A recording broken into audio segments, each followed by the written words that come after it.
이제 이렇게 구도를 어느 정도 알았다면은 좀 더 이런 구도를 활용을 해가지고 좀 더 멋있는 사진을 찍으면 좋겠죠. 그래서 블로그에 쓰던 아니면 내가 휴대폰을 가지고서 사람들한테 보여줄 수 있는 그런 사진들을 찍을 때 되게 좋을 것입니다. 그래서 그렇게 하기 위해서 이제 뭘 알아야 되느냐, 구도를 안에서 어떻게 배치하면 좋을지를 이제 생각을 하셔야 돼요. 자, 이것까지 알고 나시면은 여러분들은 사진을 상당히 이제 잘 찍게 되실 겁니다. 그래서 이제 보통 이제 프레임 사진 틀 안에 엎여 있는 빈 화면을 우리는 보통 화폭이라고 하는데, 이 화폭에다가 어떻게 배치하느냐에 따라서 사진이 좀 더 좋아 보일 수도 있고 좀 더 멋져 보일 수도 있고 평범해질 수도 있고 그렇게 보입니다. 제일 좋은 방법이 뭐냐면은 화폭을 갖다가 3등분, 위아래 또는 좌우로 3등분을 했을 때 3분의 1 되는 지점에다가 사물을 배치를 합니다. 피사체를. 그리고 나머지 3분의 2점 되는 공간을 비워두는 거죠. 보통 이거를 황금 분할의 법칙이라고 하는데, 또는 3분할의 법칙이라고 하는데, 이렇게 3분할해서 한쪽 3분의 1 되는 부분에 배치하는 걸 갖다가 황금 분할이라고 합니다. 이렇게 배치를 해서 사진을 찍었을 때 사진이 가장 멋있게 나옵니다. 마찬가지로 세로로 찍었을 때도 마찬가지고요. 여기서부터 몇 가지 또 확장을 할 수가 있어요. 뭐 가로와 세로를 찍을 때 또 시선이 머무는 자리에 공간을 비운다든가, 프레임 속의 프레임 또는 대칭이 될 수 있는 그 균형을 맞춘다든가, 이런 테크닉적인 게 좀 더 들어가면 사진 자체가 되게 멋있어질 수가 있거든요. 그래서 지금 제가 말씀드린 걸 해서 다시 한번 샘플 사진을, 예제 사진을 보여드리면서 설명을 좀 더 해드리겠습니다. 자, 지금 보시면은 같은 여자분의 사진이 있는데 오른쪽과 왼쪽이 조금 달리 배치되어 있습니다. 왼쪽 사진을 보시면은 여자분이 가운데 그냥 뚝 이렇게 서져 있는 상태고요. 이걸 갖다 아까 말한 3분할 법칙에 따라서 사진 찍게 되면 오른편처럼 보입니다. 그래서 가로 사진이니까 3등분 했을 때 여자분을 3분의 1쯤 되는 위치에다가 배치를 했어요. 그리고 오른쪽에 공간을 조금 비웠습니다. 자, 두 개를 비교하시니까 어떠신가요? 왼쪽 사진은 많이 보아도 평범하게 보이는 그런 사진이지만, 오른쪽은 왠지 좀 더 있어 보이는 사진이 됩니다. 좀 더 사진을 이 인물을 좀 더 크게 했었어도 아마 좀 더 괜찮은 사진이 나왔을 겁니다. 그래서 이런 차이가 만드는 게 바로 황금 분할의 법칙을 활용한 3분할이 되겠습니다. 또 다른 예제를 보여드릴게요. 자, 왼쪽 아래 사진을 보시면은 어떤 여자분이 나무를 얼음 눈길을 따라 올라가고 있습니다.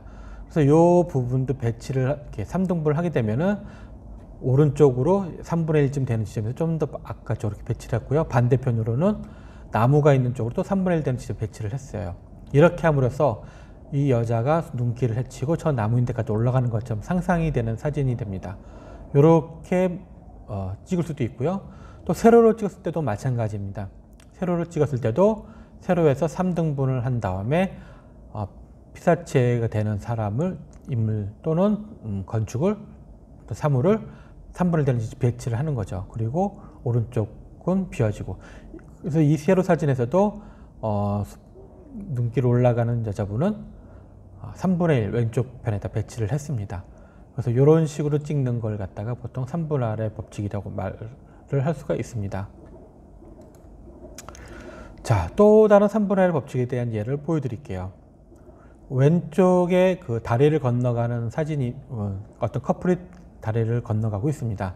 이 부분도 3등분하면 이 여자 커플의 위치가 대략 3분의 1 되는 지점에 위치해 있습니다. 그래서 보통은 3분의 1 되는 지점 배치하고 시선 방향에다가 공간을 비우기도 하는데, 반대로 약간 이렇게 반대로 배치를 찍어도 약간 동적인 느낌을 얻을 수 있는 사진을 찍을 수가 있습니다.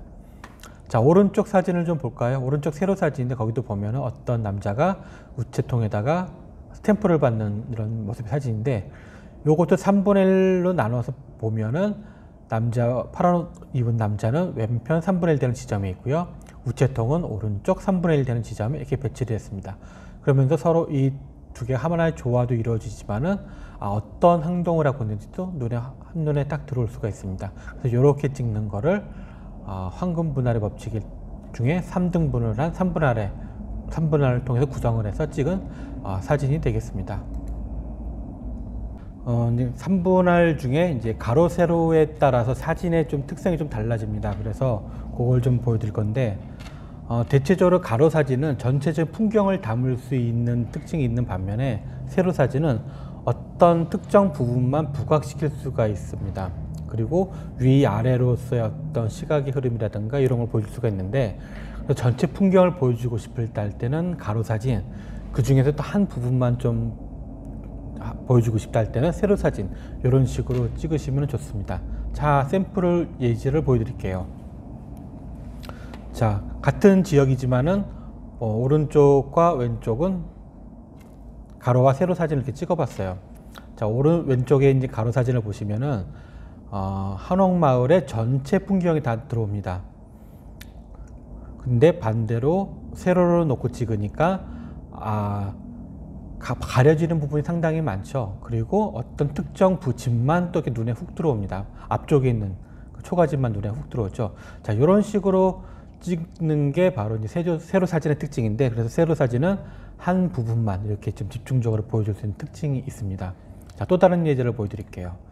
자, 여기는 영월에 있는 그 모운동이라는 마을인데, 모운동이라는 마을은 아주 산 높은 곳에 있고 외떨어진 탄광촌 마을이었습니다. 그래서 이거를 전체적으로 보여주기에는 지금 보시는 것처럼 왼쪽 사진을 보시면은 산 구비구비야에 있는 마을이라는 게 눈에 쑥 들어옵니다. 그래서 이것도 그래서 가로 사진을 찍은 거고요. 왼쪽처럼 세로로 찍게 되면은 이 마을이 산 속에 있고 숲 가운데 있는 건 알겠는데 얼마나 깊은 데 있는 산인지는 참 가늠하기가 쉽지는 않아요. 그래서 두 개 사진을 비교해서 보시면은 좀 더 산의 깊숙한 곳에 산 속에 빼곡 쳐져 있는 곳에 있는 것처럼 찍게 하려면 이렇게 지금 보시는 것처럼 가로 사진을 찍는 게 좋고요. 이 모운동이라는 마을만 부각하고 싶으면 오른쪽처럼 세로 사진을 찍으시면 되겠습니다.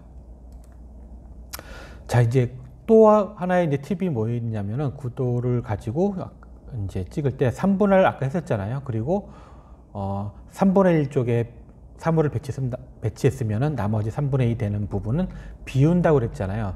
자, 이거를 조금 멋있는 말로 하면은 진행 방향을 비워라 입니다. 그래서 진행 방향은 결국은 뭐냐면 내 시선이 들어가는 공간이에요. 내 시선이 머무르는 쪽이 공간인데 그게 진행 방향이거든요. 그쪽을 비워주면 훨씬 사진이 좀 있어 보입니다. 자, 사진 예제를 좀 보여드릴게요. 자, 왼쪽 사진부터 보시면은 어떤 여자분이 바위에 서 있습니다. 그러면서 정면을 응시하고 있죠. 그러면서 이것도 세로로 되어 있기 때문에 3분의 1 지점에 오른쪽 3분의 1 지점에 여자가 서 있고 3분의 2 되는 지점은 비워져 있습니다. 그래서 저 먼 공간 쪽으로 바라보는 것처럼 보이거든요. 자, 이런 식으로 찍는 게 바로 진행 방향을 비우는 것이 되겠습니다. 자, 가운데 사진을 보시면은 까마귀가 한 마리 있어요. 근데 까마귀가 어느 쪽을 보냐면 약간 오른쪽 방향 또는 내 좌우를 보는 쪽으로 정면적으로 보고 있는데, 그렇게 시선을 이끌다 보니까 오른쪽에다 비워주면은 또 되거든요. 그래서 까마귀는 왼쪽 3분의 1쯤 되는 지점에 세워놨고 나머지 부분을 이렇게 비워놨습니다. 자, 똑같이 오른쪽에 있는 사진을 보시면은 이 여자분도 3분의 1 되는 지점에서 왼쪽 3분의 1쯤 되는 지점 서 있고요. 시선은 오른쪽을 바라보고 있습니다. 그래서 오른쪽 부분도 약간 이렇게 공간을 비워놓게 되는 거죠. 그러므로 해서 그 넓은 공간 쪽으로 응시하고 있는 것처럼 보이게끔 유도를 할 수가 있습니다. 그래서 그냥 가운데 놓고 찍는 것보단 약간 이런 식으로 한쪽으로 3분의 1 되는 지점 좌측 또는 우측에다 배치를 하고 찍으면 훨씬 더 사진이 멋있게 나옵니다. 자, 또 이제 다른 구도에서 또 다른 네 번째 얘기가 뭐냐면 프레임이라는 겁니다. 사진이라는 것 자체가 프레임이라고 그랬잖아요. 근데 이 프레임 안에 어떻게 배치하느냐에 따라서 의미가 조금 달라질 수가 있습니다. 그래서 이거를 프레임을 찾는 거라고 말씀을 드릴 수가 있는데, 자, 예를 들어 드릴게요. 제 왼쪽에 세로 사진을 보시면은 궁궐에서 하는 그 관리들 수문장 교대하는 행렬 의식인데, 이 두 사진 중에 왼쪽처럼 깃발에 좀 더 중점을 두고 사진 찍었을 때랑 전체적인 모습, 행진하는 모습을 찍었을 때랑 두 개를 비교하면은 보여지는 부분이 어떻게 되는가요? 오른쪽 사진의 경우에는 행진하는 그 수문관들이 행진하는 모습이 전체적으로 볼 수 있는 반면에, 왼쪽처럼 하게 되면은 수문관들이 행진하는 것이 보여지는 게 아니라 저 깃발의 모습만 더 부각이 됩니다. 이처럼 내가 같은 어떤 찍으려는 피사체를 갖다가, 사물을 갖다가 찍으려고 할 때 얼마만큼 당겨서 또는 어떤 식으로 잘라서 프레임을 잡아서 찍느냐에 따라서 느낌도 달라지고요, 전달하려는 메시지도 조금 달라질 수가 있습니다. 그렇기 때문에 내가 어떤 주제로 찍고 싶은지를 먼저 머릿속으로 정하고 그거에다 찍으시는 게 좋고요. 그게 안 돼, 나 머리 복잡해, 그게 안 돼, 그러면은 다양하게 찍어 보는 거예요. 자, 스마트폰의 가장 큰 특징은 필름 값이 안 들어간다는 겁니다. 필름 값 안 들어가고요, 무한정 찍을 수 있고 무한정 지울 수가 있어요. 그러니까 마음대로 찍어 보는 거예요. 이렇게 저렇게 위 아래 좌우로 배치하면서 그렇게 찍어보다 보면 딱 마음에 드는 사진도 걸리거든요. 그걸 갖다 쓰시면 돼요. 또 오른쪽 사진의 예시를 볼까요?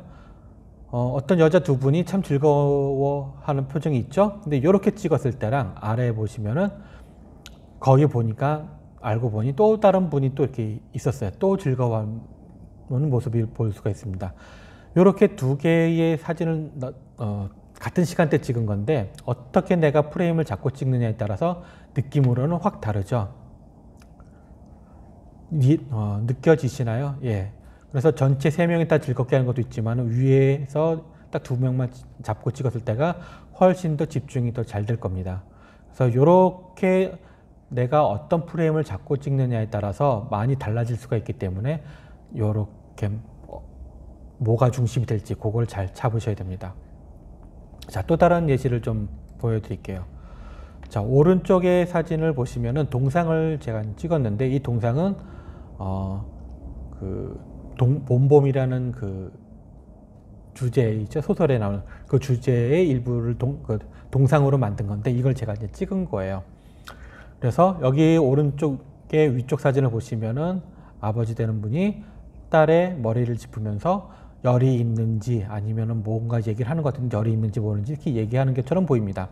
근데 반대로 아래쪽 사진을 보시면은 거기 또 왼편에 총각이 하나 서 있죠. 또 총각이 여자 쪽을 손을 뻗어서 또 이렇게 키를 재고 있어요. 그러니까 훨씬 더 어떤 느낌인지 훨씬 더 눈이 들어오겠죠. 아버지 입장에서 보면 얘는 아직 작으니 뭐 안 됐다 이렇게 얘기하는 것 같고, 오른쪽에 있는 총각은 아니요, 얘는 보니까 이만큼 컸으니까 저랑 결혼할 수 있을 것 같아요 라고 얘기하는 것처럼 보입니다. 이처럼 내가 찍고자 하는 사물을 어떻게 프레임을 정하느냐에 따라서 상대한테 전해지는 느낌 또는 메시지는 달라질 수가 있거든요. 그렇기 때문에 사진을 그냥 이제 찍으셨다면 지금부터는 내가 어떻게 찍으면 좀 더 좋게 나올지를 생각을 해보시고 찍으셨으면 좋겠습니다. 그리고 이런 식으로 여러 번 찍다 보면은 나한테 쓰기에 적합한 사진이 나오거든요. 그래서 그 사진을 계속 사용하시면 됩니다. 자, 이제 구도 잡기를 하면서 이제 마지막이에요. 균형미라는 게 있습니다. 보통 좌우 대칭, 위아래 대칭을 찍었을 때 사진이 상당히 멋있게 나오거든요. 그래서 그런 거를 어떻게 찍는지를 보여드릴게요. 자, 왼쪽에 있는 사진을 보면 잔잔한 호숫가에 서져 있는 은행나무입니다. 그러다 보니까 호숫가에 비춰진 은행나무와 올라서 있는 은행나무가 서로 대칭을 하고 있죠. 그러면서 사진이 왠지 좀 있어 보여요. 멋있어 보이고. 자, 이런 식으로 찍는 게 바로 대칭을 가지고선 찍는 거고요. 오른쪽에 아래에 보시면 출렁다리가 사진이 있습니다.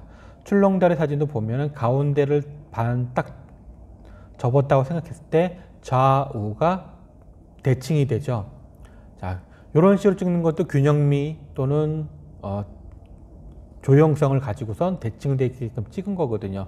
이런 식으로 찍으면은 사진이 훨씬 더 안정적으로 보이기도 하고 멋있어 보입니다. 자, 이해가 되시나요? 자, 또 다른 예를 한번 좀 보여드릴게요. 자, 균형미라는 것은 좌우 대칭으로 찍는 것도 좋지만은 왠지 사진이 흔들리는 것 같아, 이런 느낌을 주면 좀 사진이 불안정해지거든요. 그렇기 때문에 가능하면은 좌우 대칭도 좋지만은 위아래 수평을 맞춰주는 게 좋습니다. 자, 그 예로 오른쪽의 위아래 사진을 보시면은 위쪽 사진은 위에 철망 같은 게 프레임하고 수평이 되어 있고요.